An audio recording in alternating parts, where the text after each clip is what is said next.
Okay, so picture this with me. Archaeologists are carefully excavating this ancient tomb in Korea, right? Centuries old. And they find, get this, a Roman glass bead. Wow. Yeah, not exactly what you'd expect in Korea. It really hits home how vast the reach of the Silk Road was. And get this network. It thrived for over 1,000 years. It really puts things in perspective, doesn't it? We think of history in these neat little chapters, but the Silk Road was like this constant hum of global interaction for centuries. And you know what's funny? What's that? The name Silk Road is a bit misleading. Really? I have to admit, I always pictured, this solitary path winding through the desert. Very Lawrence of Arabia. Exactly. It's a Yeah. pretty common image. Turns out Silk Road is a relatively new term. It wasn't just one road. It was this massive network of routes, land and sea, all crisscrossing Asia and beyond. So no single road, but this whole network. That's amazing. But what drove those early journeys? Did people just wake up and decide to trek across mountains and deserts for fun? Well, like most things, it boils down to economics. The Chinese, particularly during the Han Dynasty, were after certain goods. What kind of goods? Horses, for Yeah. one. They were like the military tanks of their time, essential for any powerful empire. And that brings us to Zhang Qian, basically the original Silk Road explorer. Imagine setting off with no Google Maps, no GPS, just rumors of distant kingdoms, all to find horses strong enough to give your empire an edge. That's incredible. He was really venturing into the unknown. Absolutely. Dispatched by the emperor himself in the 2nd century BCE, Zhang Qian's expeditions were instrumental in opening up those early trade routes. A true pioneer. A real trailblazer. His journey highlights just how crucial those horses were to the development of those trade routes. Yeah. And not just for transport, right? Right. But as a symbol of power, a military necessity. Exactly. So we're talking about this network of routes, not just one road.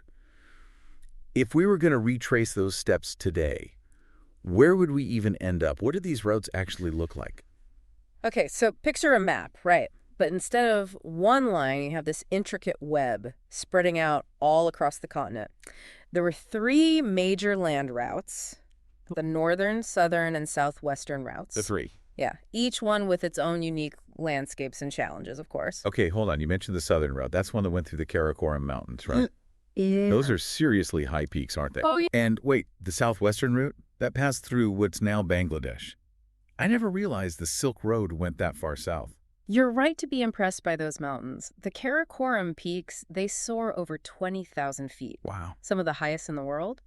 And you're spot on about the southwestern route. It did go through Bangladesh, connecting to a maritime route that stretched across the Indian Ocean. Which, now that you mention it, we always picture camels and deserts with the Silk Road, right? But the maritime routes were essential too, weren't they? Absolutely.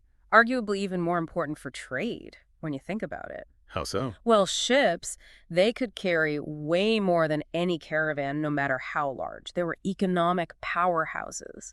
That maritime Silk Road was its own fascinating network. It really adds a whole other dimension to this. What kind of things were sailing those seas? Everything. Spices, textiles, precious metals, even animals. And the cultural exchange on the maritime routes was just as important as the trade.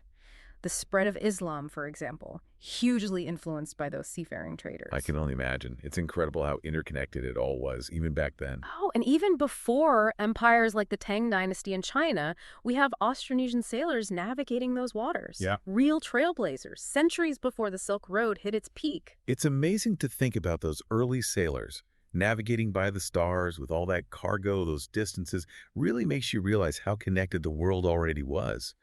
But of course, over the centuries that the Silk Road was thriving, you also had empires rising and falling, leaving their own mark on those routes. That's right. It makes you wonder, who else was trying to control these routes? Who were the major players, aside from the ones we've talked about? Oh, there are so many. The Byzantine Empire, for one, for a while, they actually had a monopoly on silk production. Really? Yeah, they managed to get the secret from the Chinese. Wow. Talk about intrigue. Right? And then you have the Sogdians. They weren't just middlemen, they were incredible facilitators, really like cultural bridges, helping with communication and exchange along the routes, masters of language, diplomacy, you name it. I never even heard of them.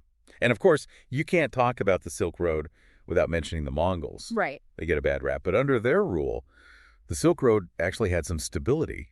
which allowed trade to really flourish. Absolutely. Because they controlled so much territory, they could offer safer passage for caravans and merchants. It shows how complex history is, you know? There can be these unintended consequences. Yeah, for sure. For every conquest, there's an effect, sometimes a positive one. Speaking of consequences, we can't forget about the Black Death and how it spread using these same routes.